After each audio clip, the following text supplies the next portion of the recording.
Assalamualaikum warahmatullahi wabarakatuh.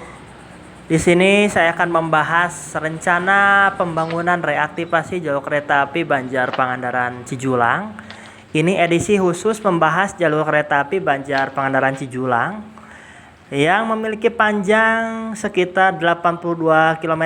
Jalur kereta api ini memang saya akan membahas sejarahnya secara singkat. Jadi jalur kereta api Banjar Pangandaran Cijulang dibangun dari tahun 1913 sampai 1916 dan dibuka seluruhnya pada tahun 1921 di masa kependudukan Hindia Belanda.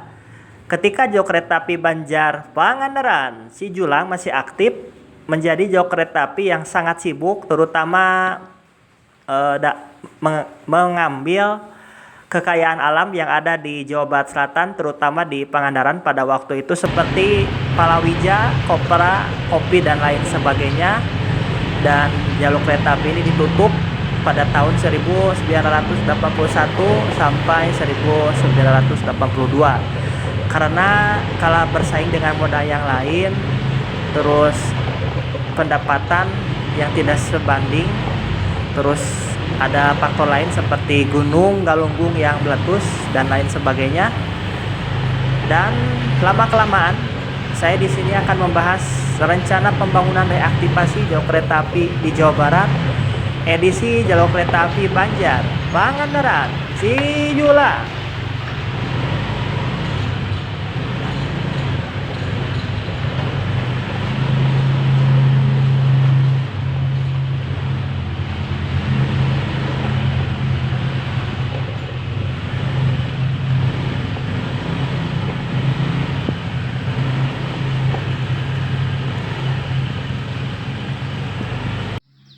Semoga betul-betul terwujud rencana pembangunan reaktivasi di Jawa Barat, termasuk jalur kereta api Banjar Pangandaran Cijulang dan jalur kereta api yang lainnya di Jawa Barat yang akan diaktifkan kembali tentunya.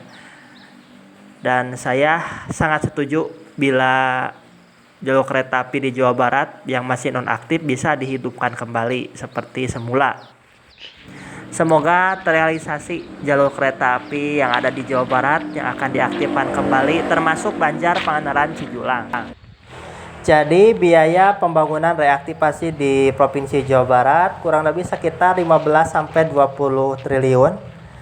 Biaya yang besar tapi manfaatnya untuk masyarakat luas.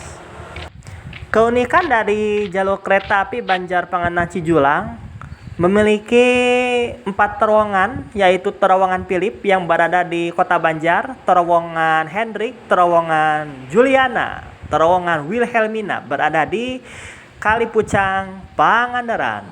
Yang pasti memang ada jembatan kereta api panjang di jalur kereta api tersebut, yaitu jembatan kereta api Cikacepit, Cipembongkongan, Cikacampa, Cikabuyutan, Cipanerekan Baja, Cipanerekan Beton.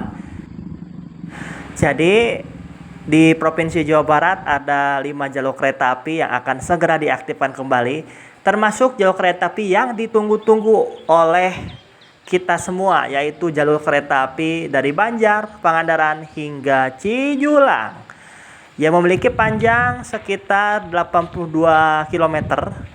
Jadi gak kebayang juga kalau jalur kereta api tersebut bisa diaktifkan kembali dari Banjar hingga Cijulang. Pastinya akan memiliki pemandangan yang komplit dari gunung, lembah, perbukitan, apalagi laut Pangandaran yang begitu syahdu, romantis, eksotis, menakjubkan, memukau, dan luar biasa. Tapi memang biaya pembangunan bagi jalur kereta api Banjar Pangandaran dari Banjar, maksud saya dari Banjar Pangandaran hingga Cijulang, membutuhkan biaya yang besar. Perkiraan biayanya sekitar 3 sampai 5 triliun. Dan memang pemerintah Provinsi Jawa Barat, PT KAI, Kemenhub RI beserta pihak terkait memang betul bahwa jalur kereta api Banjar Cijulang akan menjadi prioritas utama pembangunan reaktivasi rel kereta api yang ada di Jawa Barat. Pastinya kalau jalur kereta api Banjar Pangandaran Cijulang diaktifkan kembali, tentu pariwisata di Pangandaran akan semakin maju, banyak pengunjung, banyak turis lokal, apalagi dari mancanegara, yang pasti memang mengatasi kemacetan, arus logistik lebih lancar, efisiensi anggaran dan lain sebagainya. Tentu saja, semoga saja rel kereta api yang indah, romantis, luar biasa ini bisa diaktifkan kembali, yaitu jalur kereta api Banjar Pangandaran Cijulang yang dibahas kali ini. Dan tentunya Gubernur Jawa Barat Kang Dede Mulyadi bahwa jalur kereta api Banjar Pangandaran Cijulang masuk prioritas utama pembangunan reaktivasi jalur kereta api di Jawa Barat. Dan saya juga di sini membahas tentang rencana pembangunan reaktivasi jalur kereta api di Jawa Barat. Tapi di sini edisi khusus jalur Banjar Pangandaran hingga Cijulang. Dan tentu saja ini akan menggerakkan perekonomian yang ada di Pangandaran, karena Pangandaran ini merupakan wilayah pariwisata unggulan yang ada di Jawa Barat selain Ciwidey, Garut, seperti itu. Dan tentunya harapan saya semoga reaktivasi jalur kereta api Banjar Pangandaran Cijulang, memang beritanya sedang ramai sekali dan diperbincangkan di media sosial, tidak lagi wacana, mudah-mudahan menjadi terrealisasi dan menjadi kenyataan. Pastinya jika jalur kereta api tersebut diaktifkan kembali atau direaktivasi, pariwisata di Pangandaran lebih maju, lebih berkembang. Apalagi jalur kereta tersebut melintasi keindahan pantai selatan Jawa Barat, terutama ada jembatan kereta yang berada di pinggir laut, yaitu jembatan Cipanerekan Baja Cipanerekan Deton, yang pemandangannya bagus banget langsung menghadap ke pantai. Wah, gak kebayang juga ya kereta panorami akan sampai ke Pangandaran, begitu menakjubkannya, eksotis yang sangat luar biasa. Dan alhamdulillah di sini saya membahas reaktivasi jalur kereta api Banjar Pangandaran Cijulang dari sejarah singkat sampai rencana pengaktifan kembali. Dan semoga saja tidak lagi wacana terus, dan semoga pemerintah Provinsi Jawa Barat, PT KAI, Kementerian Perhubungan beserta pihak terkait segera dan tentunya segera mengaktifkan kembali jalur kereta api di Jawa Barat. Ada 5 titik yang akan diaktifkan kembali, termasuk jalur kereta api Banjar Pangandaran Cijulang yang memiliki keunikan yang luar biasa. Ada 4 terowongan dan tentunya ada jembatan yang panjang yang barusan saja sebutkan tadi.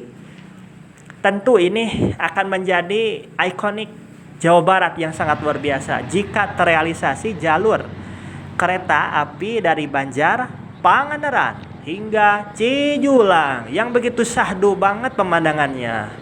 Apalagi pantai-pantai yang indah, tentunya menakjubkan seperti itu. Dan di sini memang nantinya saya akan membahas rencana pembangunan reaktivasi jalur kereta api baik secara khusus ataupun secara umum. Kedepannya saya akan membahas lagi rencana pembangunan reaktivasi di Jawa Barat edisi dari Garut sampai ke Cikajang. Dan sekian dan terima kasih, itulah pembahasan rencana pembangunan reaktivasi jalur kereta api di Jawa Barat dari sejarah singkat sampai rencana pengaktifan kembali. Dan saya ucapkan terima kasih kepada teman-teman dan Anda semuanya yang telah menonton konten video saya. Dan jika teman-teman dan Anda semuanya silakan kritik, Anda masukkan kepada saya dengan positif, silakan tulis di kolom komentar supaya channel saya ini bisa lebih maju, lebih baik dari sebelumnya. Dan saya ucapkan terima kasih kepada teman-teman Anda semuanya yang telah menonton video ini. Semoga teman-teman semuanya panjang umur, rezeki lancar, sehat selalu, amin ya robbal alamin. Sekian dan terima kasih. Saya akan cukupkan sekian di sini. Wassalamualaikum warahmatullahi wabarakatuh.